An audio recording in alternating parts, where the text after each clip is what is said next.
Hello ചങ്സ്, ഞാൻ നിങ്ങളുടെ സ്വന്തം മാനൂഫ്. വിദ്യാഭ്യാസ വാർത്തകൾക്കും ഹൈസ്കൂൾ ഹയർ സെക്കൻഡറി ക്ലാസ്സുകൾക്കും ഇവിടെ ഈ ചാനൽ സബ്സ്ക്രൈബ് ചെയ്യാൻ മറക്കല്ല ചങ്കേ. അപ്പോൾ ഹബീബെ, നാളത്തെ ഫിസിക്സ് പരീക്ഷയ്ക്കുള്ള കുറച്ച് ക്വസ്റ്റ്യൻസ്, അതായത് വൺ വേർഡ് ക്വസ്റ്റ്യൻസ് ആണ് ഇന്നത്തെ വീഡിയോയിലൂടെ നിങ്ങൾക്കായിട്ട് തരുന്നത്. അപ്പോൾ നിങ്ങൾക്കിത് റിവിഷനൊക്കെ ഒരുപാട് ഉപകാരപ്പെടുമെന്നാണ് എൻ്റെ ഒരു വിശ്വാസം. അപ്പോൾ നമുക്ക് ചോദ്യങ്ങളിലേക്ക് കിടക്കാം. ഇംഗ്ലീഷ് മീഡിയക്കാരുടെയും മലയാളം മീഡിയക്കാരുടെയും ചോദ്യങ്ങൾ സെപ്പറേറ്റ് ആയിട്ട് തന്നിട്ടുണ്ട്. അതുപോലെ തന്നെ ഇതിൻ്റെയൊക്കെ ഉത്തരങ്ങൾ ഏറ്റവും അവസാനം കൊടുത്തിട്ടുണ്ട്. അപ്പോൾ അതുകൂടി ഒന്ന് കാണാം. ഓരോ ചാപ്റ്റർ വൈസ് ആയിട്ടാണ് ചെയ്തിരിക്കുന്നത്. ഈ ഒരു വീഡിയോയിൽ 2 ചാപ്റ്ററിനാണുള്ളത്. ബാക്കിയുള്ള ചാപ്റ്ററിൻ്റെ ഒക്കെ നമുക്ക് ടൈം പോലെ ചെയ്യാൻ പറ്റുമെങ്കിൽ ചെയ്യാട്ടോ. ഒന്നാമത്തെ ചോദ്യം, observe the relation and complete the second pair.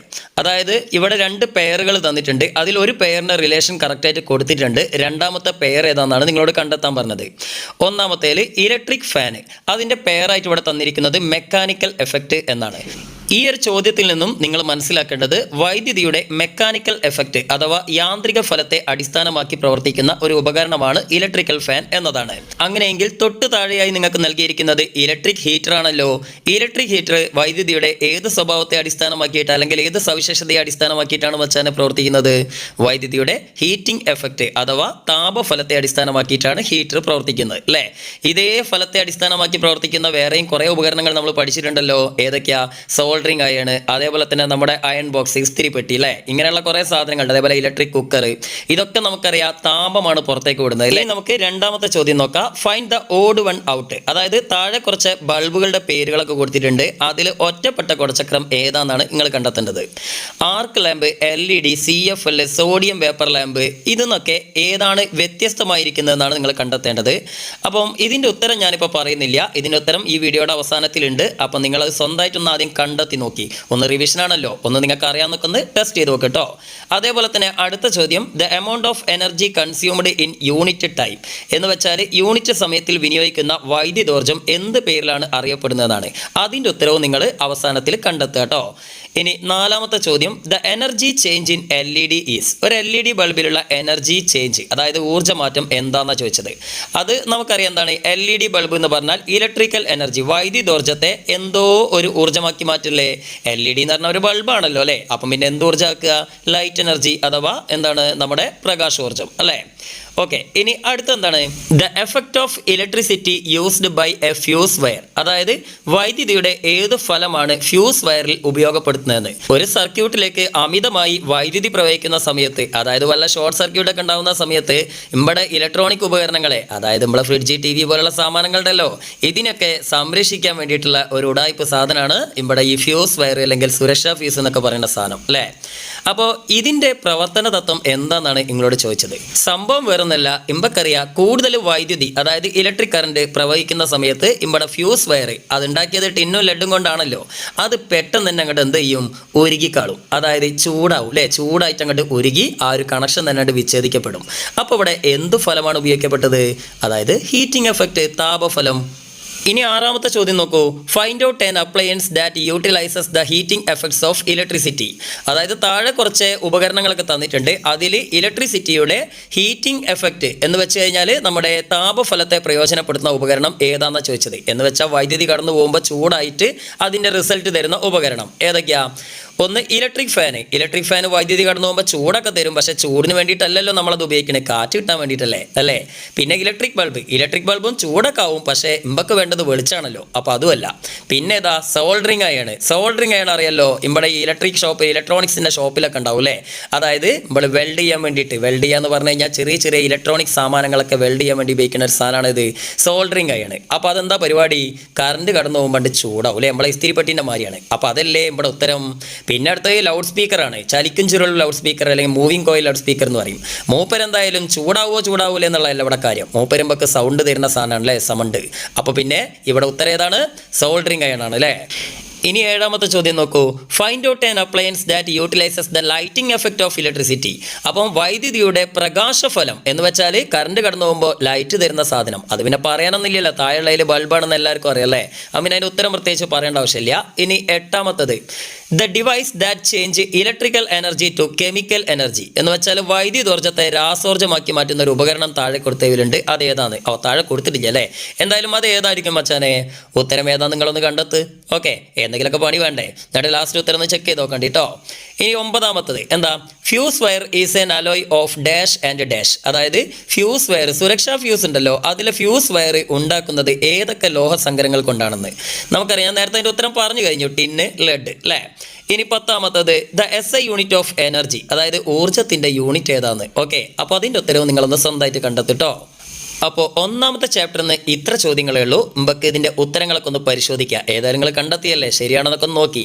1ാമത്തേൻ്റെ ഉത്തരം ഹീറ്റിംഗ് എഫക്റ്റ്, അതായത് താപഫലം. 2ാമത്തത് LED. 3ാമത്തത് പവർ. 4ാമത്തത് ഇലക്ട്രിക്കൽ എനർജിയെ ലൈറ്റ് എനർജി, അതായത് പ്രകാശോർജ്ജമാക്കി മാറ്റുന്നു.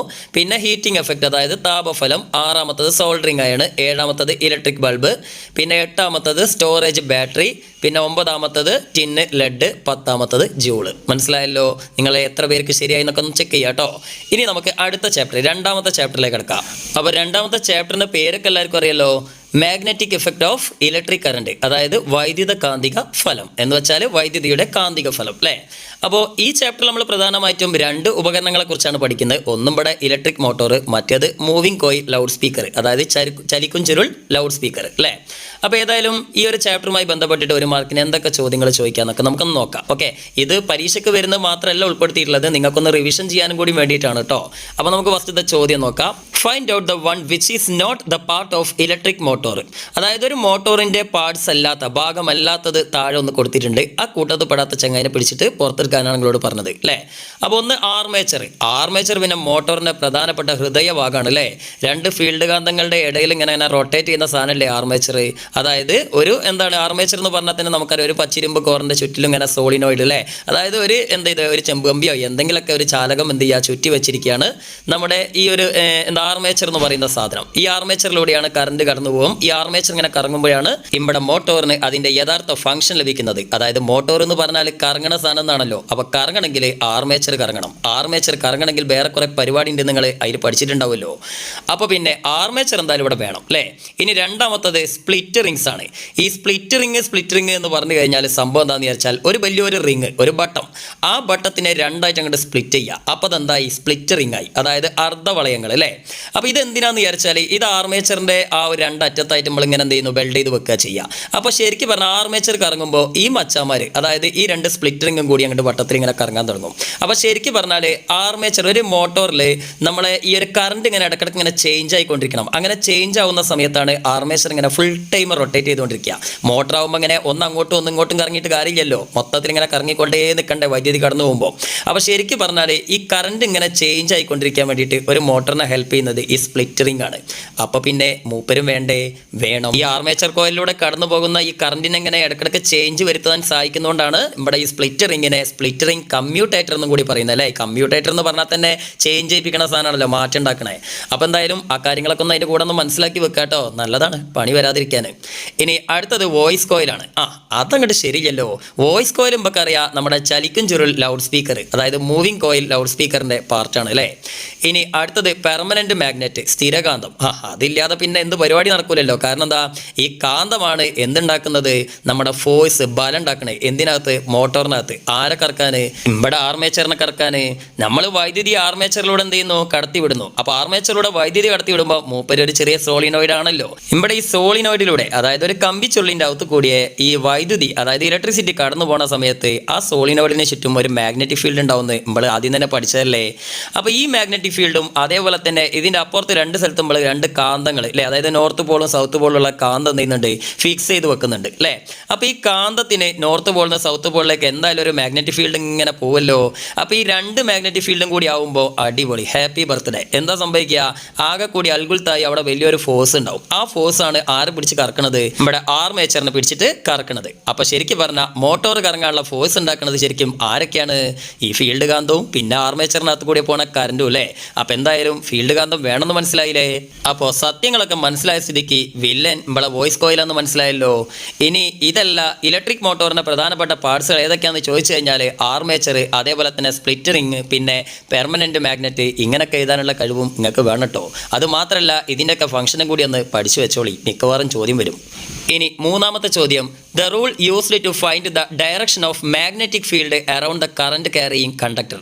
അതായത് വൈദ്യുതി കടന്നു പോകുന്ന ഒരു കണ്ടക്ടർ, ഒരു ചാലകത്തിന് ചുറ്റും അനുഭവപ്പെടുന്ന കാന്തിക മണ്ഡലത്തിന്റെ ദിശ അറിയാനുള്ള നിയമം. അടിപൊളി. ഈ ഒരു ചാപ്റ്ററിൽ എൻ്റെ ഹബീബിങ്ങൾ പ്രധാനമായും 3 നിയമങ്ങൾ പഠിക്കുന്നുണ്ട്. അതിലൊന്ന് ഫ്ലെമിങ്ങിൻ്റെ റൈറ്റ് ഹാൻഡ് റൂള്, അതായത് വലത്തെ കൈയിലെ നിയമം. രണ്ടാമത്തത് ഫ്ലെമിങ്ങിൻ്റെ ഇടത് കൈ നിയമം, അതായത് ലെഫ്റ്റ് ഹാൻഡ് റൂള്.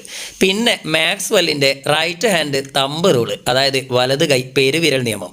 ഇതിൽ ഏതാണ് ഈ സാധനം എന്ന്, അതായത് മാഗ്നറ്റിക് ഫീൽഡിൻ്റെ ഡയറക്ഷൻ കണ്ടുപിടിക്കാനുള്ളതെന്ന് നിങ്ങളൊന്ന് കണ്ടെത്തിയിട്ടോ. ഇനി ഇതുമായി ബന്ധപ്പെട്ട 2 ക്വസ്റ്റ്യൻ തന്നെയാണ് 4ഉം 5ഉം. അതായത് 4ാമത്തെ ചോദ്യമാണ് the rule used to find the direction of force in a current carrying conductor.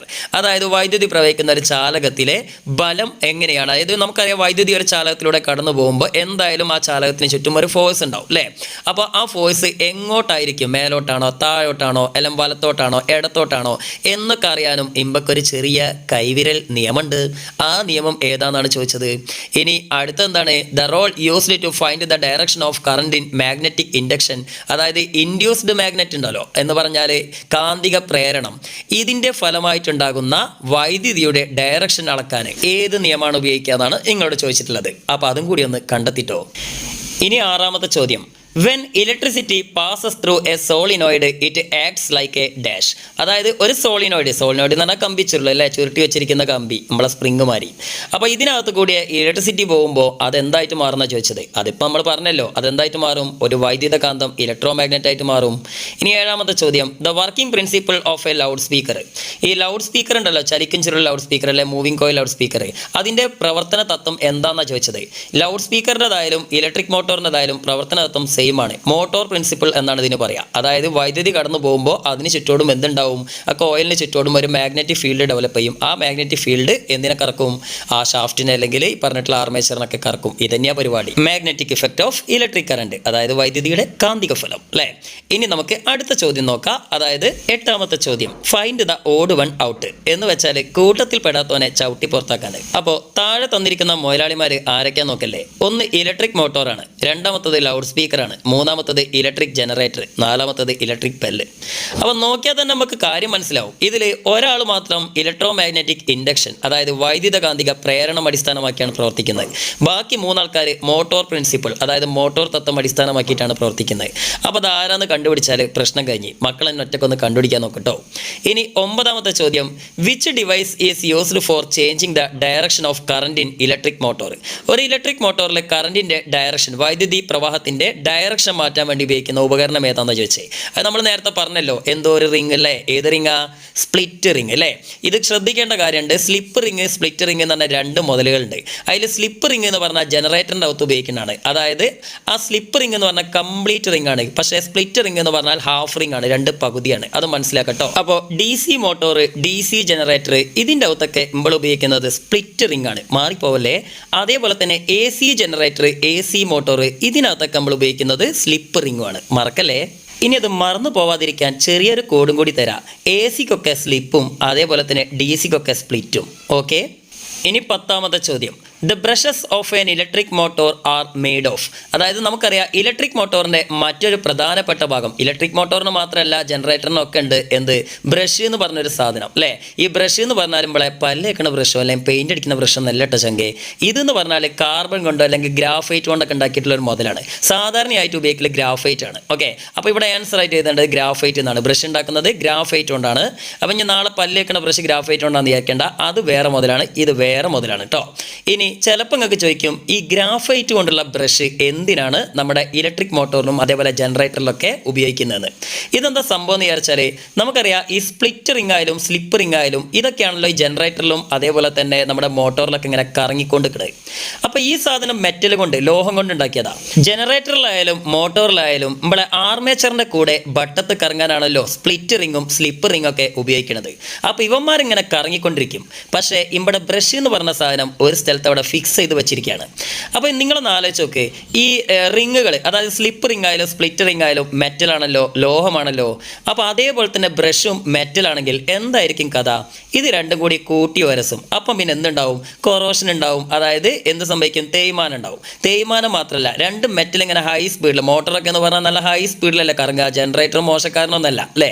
അപ്പോൾ അങ്ങനെ കറങ്ങുമ്പോൾ രണ്ട് മെറ്റലുകൾ തമ്മിൽ ഇങ്ങനെ കൂട്ടി വരಸಿ കഴിഞ്ഞാൽ തീപ്പൊരി ഉണ്ടാവും. അവസാനം ജനറേറ്ററും മോട്ടറെ കണ്ട് കത്തും. ജനറേറ്റർ കത്തിക്കഴിഞ്ഞാൽ സുബ്ഹാനല്ലാഹ് നമുക്ക് കറണ്ട് പോലും കിട്ടൂല അല്ലേ? അതേപോലെ മോട്ടർ കത്തിയാൽ പിന്നെ പറയേണ്ട ആവശ്യമില്ലല്ലോ അല്ലേ? അപ്പോൾ എന്തായാലും ഇവിടെ ആ കത്തലും ചീറ്റിലൊക്കെ ഒഴിവാക്കണ്ടേ? അതിന് വേണ്ടിയിട്ടാണ് ഇപ്പോൾ ഈ ഒരു ഗ്രാഫൈറ്റിൻ്റെ ബ്രഷ് തന്നെ ഉപയോഗിക്കണേ. ഗ്രാഫൈറ്റിൻ്റെ പ്രത്യേകത എന്താണെന്ന് വിചാരിച്ചാൽ മൂപ്പരൊരു മെറ്റലല്ല, അതായത് ലോഹമല്ല. അതുകൊണ്ട് കൊറോഷൻ ഉണ്ടാവില്ല, തേയ്മാനൊന്നും ഉണ്ടാവില്ല. പിന്നെ പോരാത്തതിന് എന്താണ്? തീപിടുത്തം ഉണ്ടാവില്ല. കാരണം എന്താ വിചാരിച്ചാൽ മൂപ്പര് എന്ന് പറഞ്ഞാൽ സ്വയം ഒരു ലൂബ്രിക്കൻ്റ് ആണ്, സെൽഫ് ലൂബ്രിക്കൻ്റ് ആണ്. അതുകൊണ്ട് തന്നെ ഈ ചെങ്ങായിമാരെ മേലെ കൂടിയ ഇമ്പളെ സ്പ്ലിറ്റ് റിങ്ങും സ്ലിപ്പ് റിംഗ് ഒക്കെ ഇങ്ങനെ കറങ്ങുമ്പോൾ സ്ലിപ്പ് റിങ്ങിനും തേയ്മാനം ഉണ്ടാവില്ല, സ്പ്ലിറ്റ് റിങ്ങിനും തേയ്മാനം ഉണ്ടാവില്ല, ഗ്രാഫൈറ്റിനും തേയ്മാനം ഉണ്ടാവില്ല. മാത്രമല്ല ഈ ഗ്രാഫൈറ്റിന്റെ മേലേക്കാണല്ലോ നമ്മൾ കറണ്ട് കൊടുക്കുന്നത്, എവിടെ? മോട്ടോറിൽ അല്ലേ? അതുപോലെ തന്നെ ഇമ്പക്കറിയാം, ഈ ജനറേറ്റർ എന്ന് പറഞ്ഞാൽ കറണ്ട് ഉണ്ടാക്കാനുള്ള സാധനമാണ് അല്ലേ? ഇമ്പളെ വീട്ടിലായാലും കല്യാണപ്പുരയിലായാലും കറണ്ട് പോയാലും ഇമ്പള് ജനറേറ്റർ ഓണാക്കടാ എന്ന് പറയും. എന്തിനാണിത്? കറണ്ട് ഉണ്ടാക്കാനാണ്. അതേപോലെ തന്നെ ഇമ്പളെ ഡാമുകളിലൊക്കെ കറണ്ട് ഉണ്ടാക്കുന്നത് എങ്ങനെയാണ് മച്ചാനെ? ജനറേറ്റർ ഉപയോഗിച്ചിട്ടല്ലേ? അതായത് ഒരു വലിയ ടർബൈന് ഈ പറഞ്ഞിട്ടുള്ള സാധനങ്ങളായിട്ട്, ഏത് പറഞ്ഞ സാധനം? ഈ ബ്രഷ്, അതേപോലെ തന്നെ ആർമേച്ചർ, ഈ ജാതി കുടച്ചക്രങ്ങളായിട്ടൊക്കെ കണക്ട് ചെയ്ത് വെക്കും അല്ലേ? അപ്പോൾ ഇവിടെ ഈ ഒരു ടർബൈൻ്റെ മേലേക്ക് വെള്ളം ഇങ്ങനെ കൗത്തുന്ന സമയത്ത് നമ്മുടെ ആർമേച്ചർ ഇങ്ങനെ സ്പീഡിൽ, ആർമേച്ചർ മാത്രമല്ല ഒരു പേടിക്ക് കൂടെ ഇവിടെ റിങ്ങുകളും ഉണ്ടാവും അല്ലേ? അതായത് AC ജനറേറ്റർ ആണെങ്കിൽ ഏത് റിംഗ് ഉണ്ടാവും? സ്ലിപ്പ് റിംഗ് ഉണ്ടാവും. DC ജനറേറ്റർ ആണെങ്കിൽ സ്പ്ലിറ്റ് റിംഗ് ഉണ്ടാവും അല്ലേ? എന്ത് കുടച്ചക്രായാലും വേണ്ടിയില്ല, ഈ ചെങ്ങന്മാരിങ്ങനെ കറങ്ങണ സമയത്ത് എന്തുണ്ടാവും? നമ്മുടെ മാഗ്നറ്റിക് ഫ്ലക്സ് കട്ടാവും. കാരണം ഈ ജനറേറ്ററിനകത്തും എന്തുണ്ട്? ഒരു വലിയ കാന്തം ഉണ്ട് അല്ലേ? അപ്പോൾ ആ കാന്തത്തിൻ്റെ ഫ്ലക്സ്, മാഗ്നറ്റിക് ഫ്ലക്സിനെ ഇമ്പളെ ഈ കറങ്ങിക്കൊണ്ടിരിക്കുന്ന ആർമേച്ചർ കട്ട് ചെയ്യും അല്ലേ? അപ്പോൾ അതിങ്ങനെ ചേഞ്ച് വരും. മാഗ്നറ്റിക് ഫ്ലക്സിൽ ചേഞ്ച് വരുമ്പോൾ അവിടെ എന്തുണ്ടാവും? ഇലക്ട്രിസിറ്റി ഉണ്ടാവും. ഈ ഇലക്ട്രിസിറ്റി നേരെ ഈ ആർമേച്ചറിലൂടെ കടന്നു വന്നിട്ട് അവസാനം ഇമ്പടെ ഈ സ്ലിപ്പ് റിങ്ങും സ്പ്ലിറ്റ് റിംഗ് ഒക്കെ വഴി നേരെ എവിടേക്ക് പോവും? ഇമ്പളെ ബ്രഷിലേക്ക് പോവും. ഈ ബ്രഷിലൂടെ കറണ്ട് ഇമ്പളെ പുരയിലേക്ക് എത്തും അല്ലേ? അപ്പോൾ ശരിക്കും പറഞ്ഞാൽ ജനറേറ്ററാണ് കറണ്ട് ഉണ്ടാക്കണത് അല്ലേ? അപ്പോൾ നമ്മൾ പറഞ്ഞു വരുന്നത് അതല്ല. അപ്പോൾ ഈ കറണ്ട് അവസാനം എത്തുന്നത് ജനറേറ്ററിൽ എവിടെയാണ് മച്ചാനെ? ഇവിടെ ഈ ഒരു ബ്രഷിലല്ലേ, ഗ്രാഫൈറ്റ് ബ്രഷിലല്ലേ? അപ്പം പിന്നെ ഗ്രാഫൈറ്റ് ഒരു നല്ല ചാലകമാവണ്ടേ? ആണ്. ഗ്രാഫൈറ്റ് എന്തും കൂടിയാണ്? നല്ലൊരു ചാലകം കൂടിയാണ്. അപ്പോൾ എന്തുകൊണ്ടാണ് ബ്രഷായിട്ട് ജനറേറ്ററിലും മോട്ടറിലൊക്കെ ഗ്രാഫൈറ്റ് ഉപയോഗിക്കണമെന്ന് മനസ്സിലായില്ലേ? എന്താ കാരണം? ഇത് നല്ല ചാലകമാണ്, ഇത് സെൽഫ് ലൂബ്രിക്കൻ്റ് ആണ്. അതേപോലെ ഇതുകൊണ്ട് തേയ്മാനം ഉണ്ടാവില്ല. മനസ്സിലായില്ലേ? ഇനി ഇതേപോലെ തന്നെ ജനറേറ്ററിൻ്റെ പുയ്യാപ്പിളയാണ് ഇമ്പളെ സ്വന്തം മോട്ടോർ. ജനറേറ്റർ കറണ്ട് ഉണ്ടാക്കുകയാണെങ്കിൽ മോട്ടോർ ചെയ്യണ നേരെ തിരിച്ചാണ്. മറ്റൊരു രീതി പറഞ്ഞാൽ മെക്കാനിക്കൽ എനർജിയെ ഇലക്ട്രിക്കൽ എനർജി, അതായത് യാന്ത്രികോർജ്ജത്തെ വൈദ്യുതോർജ്ജമാക്കി മാറ്റുകയാണ് എന്ത് ചെയ്യണത്? നമ്മളെ ജനറേറ്ററുകൾ ചെയ്യുന്നത്. എന്നാൽ നേരെ തിരിച്ച് ഇലക്ട്രിക്കൽ എനർജിയെ മെക്കാനിക്കൽ എനർജി, അതായത് വൈദ്യുതോർജ്ജത്തെ യാന്ത്രികോർജ്ജമാക്കി മാറ്റുകയാണ് നമ്മളെ മോട്ടോറുകൾ ചെയ്യുന്നത്. അപ്പോൾ ഒരു മോട്ടോർ പ്രവർത്തിക്കാൻ എന്തായാലും ആര് വേണം? വൈദ്യുതി വേണം. ഈ വൈദ്യുതി ആദ്യം തന്നെ നമ്മൾ കൊടുത്തുവിടുന്നത് എവിടേക്കാ? ഈ ഗ്രാഫൈറ്റുമൊക്കെയാണ്. അപ്പോൾ അവിടെ നമുക്ക് എന്ത് മനസ്സിലാക്കുക? ഗ്രാഫൈറ്റ് ഒരു നല്ലൊരു ചാലകം, കണ്ടക്ടറാണ്. മനസ്സിലായില്ലേ? ഇനി എൻ്റെ അഭിമുഖങ്ങൾക്ക് ഗ്രാഫൈറ്റിനെ കുറിച്ചും ബ്രഷിനെ കുറിച്ചും എന്തൊലക്കമല ചോദ്യം വന്നാലും എഴുതിക്കൂടെ? ഇനി നമുക്ക് അടുത്ത ചോദ്യം നോക്കാം. The energy change in A moving coil loud speaker, അതായത് ഒരു ചലിക്കും ചുരുൾ ലൗഡ് സ്പീക്കറിൽ ഉണ്ടാവുന്ന എനർജി ചേഞ്ച് എന്താണെന്ന്. മോട്ടോർ പ്രിൻസിപ്പിൾ അല്ലേ? മോട്ടോർ പ്രിൻസിപ്പിൾ അനുസരിച്ച് പ്രവർത്തിക്കുന്ന ഏത് കുടച്ചക്രത്തിനും എന്തായിരിക്കും അവസ്ഥ? ഇലക്ട്രിക്കൽ എനർജിയെ നേരെ യാന്ത്രികോർജ്ജം, അതായത് മെക്കാനിക്കൽ എനർജി ആക്കിയിട്ട് മാറ്റും. അപ്പോൾ പിന്നെ എല്ലാ ഉത്തരങ്ങളും കിട്ടിയല്ലോ. ഞാനിതാ ഉത്തരമൊക്കെ ഇവിടെ തന്നിട്ടുണ്ട്. വേണമെങ്കിൽ പോസ് ചെയ്തിട്ട് ഈ വീഡിയോ അവസാനിക്കുന്നതിന് മുന്നേ അതൊക്കെ ഒന്ന് കണ്ട് മനസ്സിലാക്കി പഠിച്ചു കൂടിയിട്ടോ ഹബീബേ. അപ്പോൾ എന്നാൽ പിന്നെ അടുത്ത വീഡിയോ ആയിട്ട് ടൈം ഉണ്ടെങ്കിൽ വരട്ടെ.